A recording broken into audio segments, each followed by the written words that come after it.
위기를 극복하는 길, 위기를 극복하는 길이라는 제목으로 말씀 전하겠습니다. 시편 63편은 이 본문 그 11절 말씀에서 왕을 언급하고 있기 때문에 형식적으로는 제왕시로 볼 수가 있습니다. 이는 왕이 하나님을 신뢰하는 노래다라고 할 수가 있습니다. 그리고 이 시편의 제목을 보면 이 시가 다윗의 시라는 것을 알 수가 있고, 이 시를 지은 장소가 다윗이 유대 광야에 있을 때라고 되어 있기 때문에 다윗이 아들 압살롬의 반란을 피해서 요단 동편 지역으로 도망갈 때에 지은 시다라고 할 수가 있습니다. 이러한 위기 상황에서 다윗은 자신의 심령의 상태에 대해서 물기가 전혀 없는 황폐한 곳에서 살고 있는 것처럼 표현하고 있습니다. 1절 말씀해 보시면, 하나님이여 주는 나의 하나님이시라. 내가 간절히 주를 찾되 물이 없어 마르고 황폐한 땅에서 내 영혼이 주를 갈망하며 내 육체가 주를 앙모하나이다 라고 말씀합니다.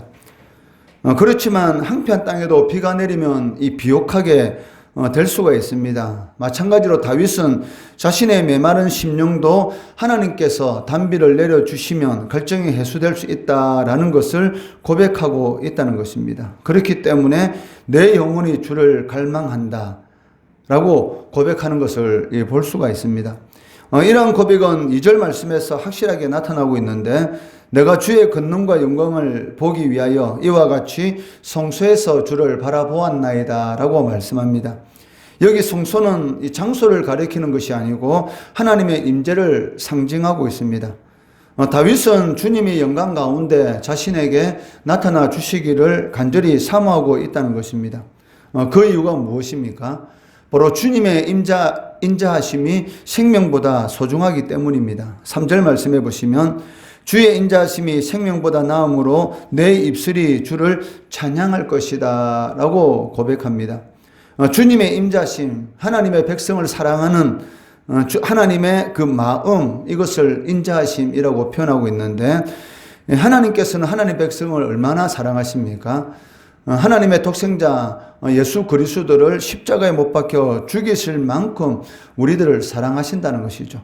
그 주님의 인자하심이 자신을 이 위기 가운데서 반드시 극복해 줄 것이다 라는 그러한 고백이, 주의 인자심이, 즉 주님께서 나를 사랑하시는 그 마음이 내 생명보다 낫다, 그러므로 내 입술이 주를 찬양할 것이다 라고 고백하고 있다는 것입니다. 다윗은 하나님 앞에 찬양으로 서원을 드리고 있습니다. 만약 주님께서 자신을 이 위기 속에서 구원하여 주신다면 평생 동안 주님을 찬양하겠다라고 고백합니다. 4절 말씀해 보시면, 이러므로 나의 평생에 주를 송축하며 주의 이름으로 말미암아 나의 손을 들리이다 라고 고백하고 있습니다. 여기 손을 든다는 것은 지속적으로 하나님 앞에 기도하겠다라는 그러한 고백입니다. 히브리서 기자는 4장 13절에서 기도하는 것에 대해서 은혜의 보좌 앞에 나아가는 것이다 라고 말씀합니다. 히브리서 4장 13절 말씀해 보시면, 그러므로 우리는 긍휼하심을 받고 때를 따라 돕는 은혜를 얻기 위하여 은혜의 보좌 앞에 담대히 나아갈 것이니라 라고 말씀하고 있습니다. 여기 때를 따라라는 이 말은 필요한 때를 가리키고 있는데, 인간에게 있어서 하나님의 도움이 필요하지 않은 때가 어디 있겠습니까? 그렇기 때문에 때를 따라라는 이 말은 매 순간, 우리의 삶의 매 순간을 의미한다라고 말을 할 수가 있습니다. 매 순간 돕는 하나님의 은혜를 얻기 위해서 은혜의 보좌 앞에 나아가야 한다는 것입니다. 여기 은혜의 보좌라는 이 의미는 구약에서는 이 지성소를 가리키고 있지만 그 하나님의 계신 곳을 상징하고 있습니다. 하나님께서는 하나님 앞에 나오는 모든 자들에게 풍성한 은혜를 베풀어 주시는 분이시기 때문에 히브리서 기자는 하나님 앞에 나아가는 것, 즉 기도의 자리로 나아가는 것에 대해서 은혜의 보좌 앞에 나아가는 것이다 라고 표현하고 있다는 것입니다. 다윗은 이 생명이 위협받는 위기 속에서 있는 힘을 다해서 주님을 가까이 따르겠다라고 고백하고 있습니다. 8절 말씀해 보시면, 나의 영혼이 주를 가까이 따르니 주의 오른손이 나를 붙드시거니와 라고 말씀합니다. 여기 가까이 따른다라는 이 말은 주께 매달린다라는 그런 의미를 가지고 있습니다. 마치 야곱이 천사와 씨름할 때에 자신을 축복하지 않으면 절대로 놓지 않겠다라는 그런 의미와 이 동일한 의미로서 가까이 따른다. 즉 주께 매달리겠다. 즉 주님께서 나에게 은혜를 베푸시지 않으면 그 은혜를 베푸는 그 순간까지 주님께 매달리겠다라는 그런 의미가 있다는 것입니다.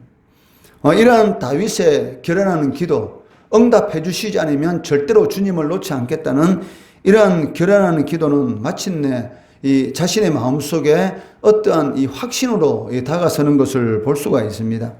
9절 10절 말씀해 보시면 나의 영혼을 찾아 멸하려 하는 그들은 땅 깊은 곳에 들어가며 칼의 세력에 넘겨져 승냥이의 먹이가 되리이다 라고 말씀합니다.